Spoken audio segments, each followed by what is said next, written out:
Yara masih saling terdiam dengan pikiran masing-masing. Kekecewaan yang cukup besar bagi Yara, dan perasaan bersalah yang sama besarnya bagi Aksa. Bahkan saat ini Aksa tidak ada bicara apapun, ia hanya diam memerhatikan Yara yang tertidur dengan berbalut selimut tebal.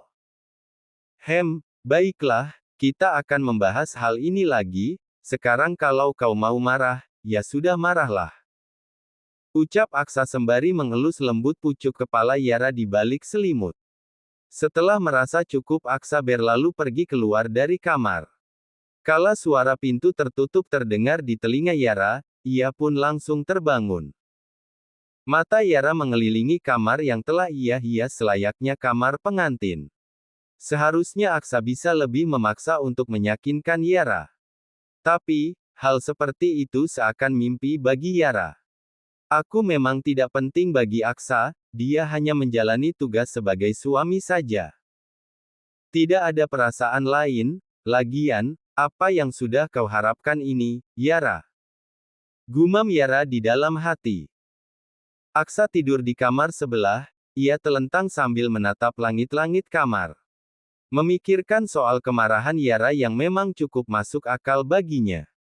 Hanya saja Aksa tidak menyangka jika Yara akan tidak masuk akal dalam menyikapi suatu masalah. Entah rasa cemburu, tapi Aksa tidak mempercayai rasa itu. Baginya, Yara hanya menginginkan malam pertama karena kebutuhan sebagai seorang istri.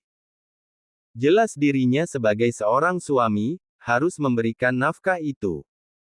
Hanya saja entah kenapa, Aksa menjadi ragu mengingat setelah penyatuan mereka akan ada sebuah hubungan yang lebih dekat lagi. Aksa memukul kepalanya sendiri yang sudah berpikir yang tidak-tidak. Rasa trauma yang ada akibat ulah Hera ternyata cukup membekas, dan Aksa baru menyadari hal itu. Pagi-pagi sekali Yara sudah siap menyajikan sarapan pagi untuk sang suami. Sup ayam dengan tambahan kentang adalah makanan favorit Aksa yang mana Yara mengetahuinya dari Ibu Hani. Yara menunggu kedatangan Aksa, ia berusaha melupakan kejadian kemarin malam. Kedatangan Aksa mendapatkan perhatian penuh dari Yara, apalagi pria itu tidak memakai setelan kerja. Malah berpakaian kaos oblong serta celana panjang, dan hal seperti ini tidak biasanya dilakukan oleh Aksa. Kakak tidak ke kantor? Tanya Yara sembari memberikan segelas susu kepada sang suami. Aksa tidak menjawab, malah mengambil gelas susu lalu menenggak habis begitu saja. Dan mengambil satu buah apel, makan dengan gaya terburu-buru. Tidak, aku tidak ke kantor. Keadaan Hera cukup parah, ayo kita pergi lihat kondisi dia. Yara yang sedang menyajikan nasi ke dalam piring seketika terdiam, pergerakan tangannya langsung terhenti begitu saja.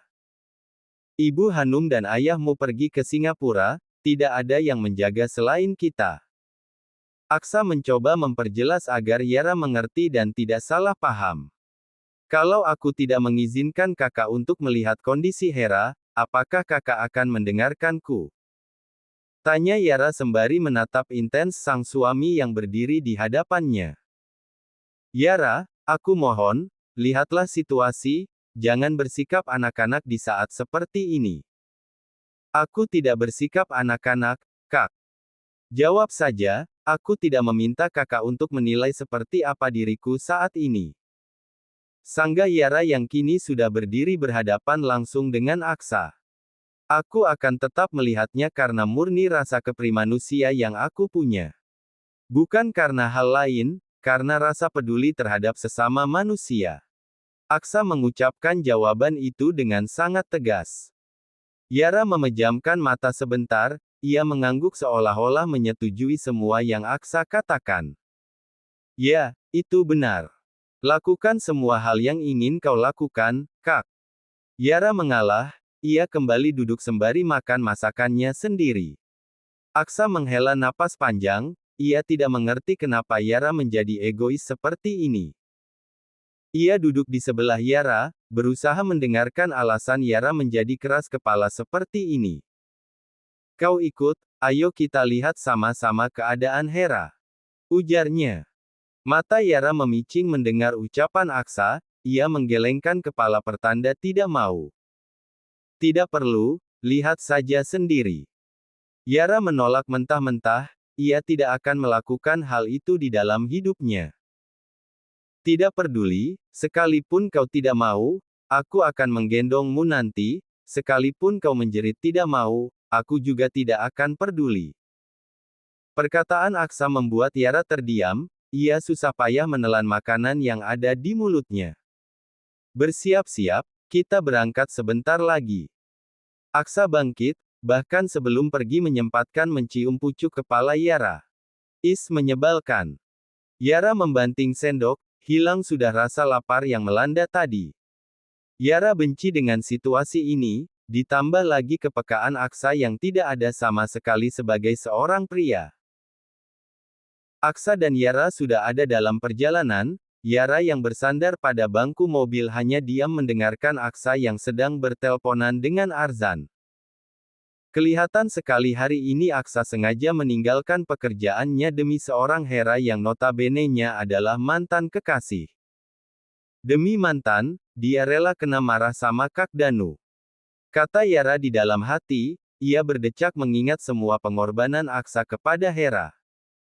Aksa mematikan panggilannya, ia melirik ke arah Yara yang tengah memerhatikan jalanan yang dilewati. Masih marah?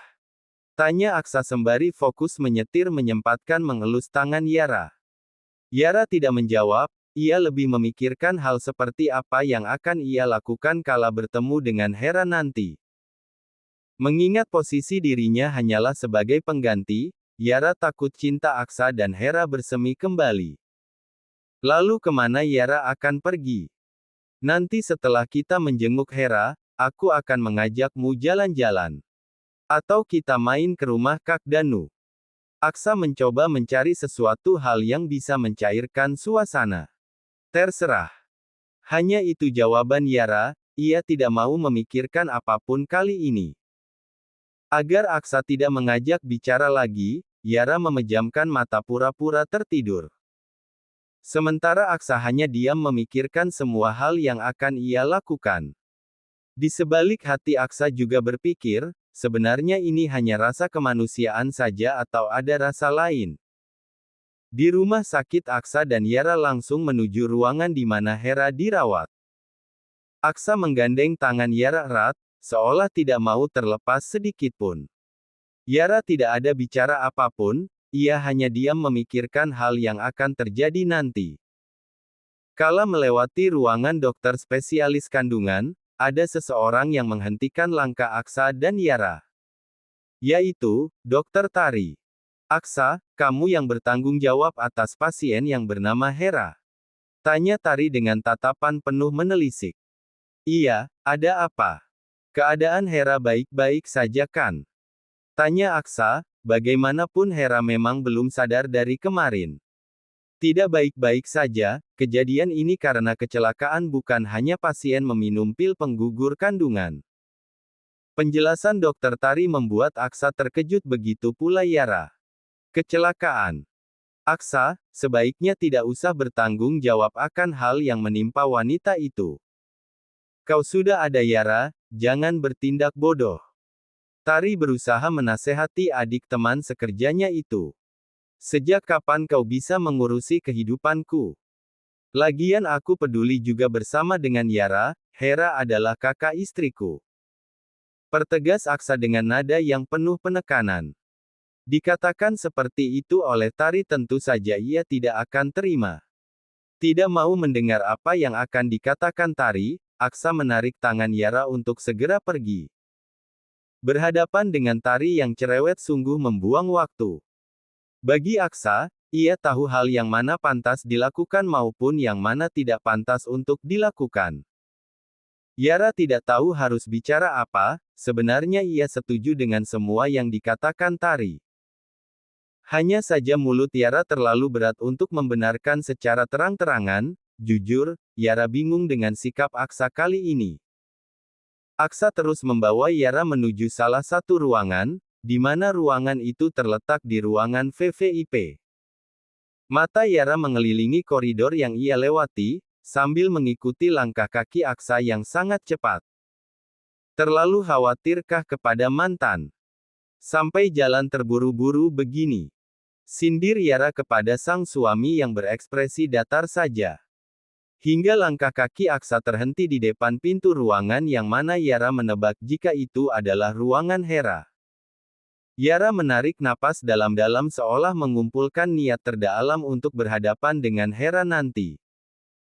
Tangan Aksa membuka kenop pintu, di saat itulah mata Yara melihat Hera yang tengah berbaring lemah tidak berdaya. Aksa melepaskan gandengan tangannya kepada tangan Yara, dan itu tidak lepas dari perhatian gadis kecil itu. Yara hanya diam meremas erat tangannya sendiri, rasanya sakit tentu saja. Aksa, suara lemah itu memanggil, bagaikan pisau yang sangat tajam di hati Yara. Perlahan-lahan Yara mengikuti langkah kaki Aksa mendekati ranjang Hera. Ia bersembunyi di belakang Aksa, terlalu malas berhadapan langsung dengan Hera yang selalu saja menyakiti hidupnya. Kau yang menyelamatkanku. Suara lemah itu bertanya disertai tangis yang begitu menyakitkan. Kenapa kau menyelamatkanku? Padahal, aku sudah membuat hidupmu berantakan, Aksa. Ditolong harusnya bersyukur bukannya malah protes. Celetuk Yara begitu saja yang langsung mendapatkan tatapan tajam dari Aksa. Yara seakan tidak peduli, ia malah duduk di sofa seperti enggan melihat apapun. Dengan tangan bersedekap di dada, Yara melirik ke arah Hera yang menatap Aksa sangat dalam. Tatapan seperti penyesalan dan rasa cinta yang mungkin saja baru disadari. Sekalipun dari ekspresi Yara terlihat tenang, yang sebenarnya hatinya ingin menangis.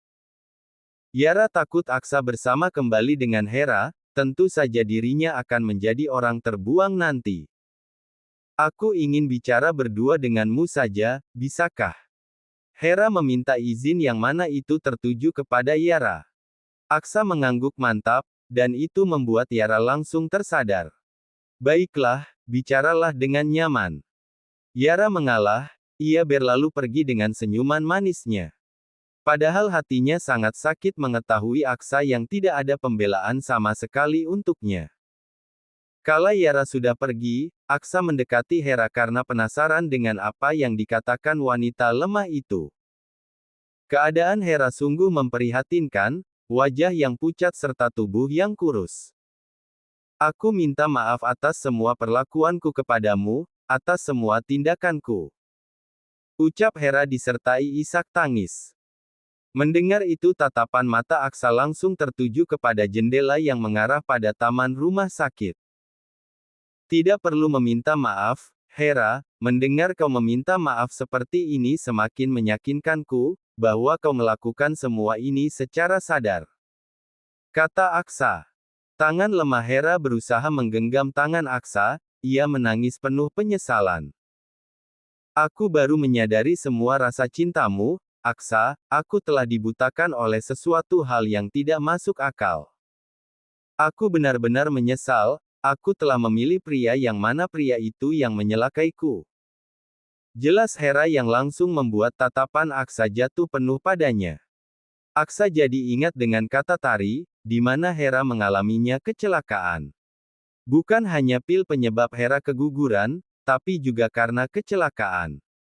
Sebagai seorang manusia, Aksa merasa kasihan dengan kakak dari sang istri sekaligus mantan itu. Kala Aksa ingin mengatakan sesuatu, dokter masuk.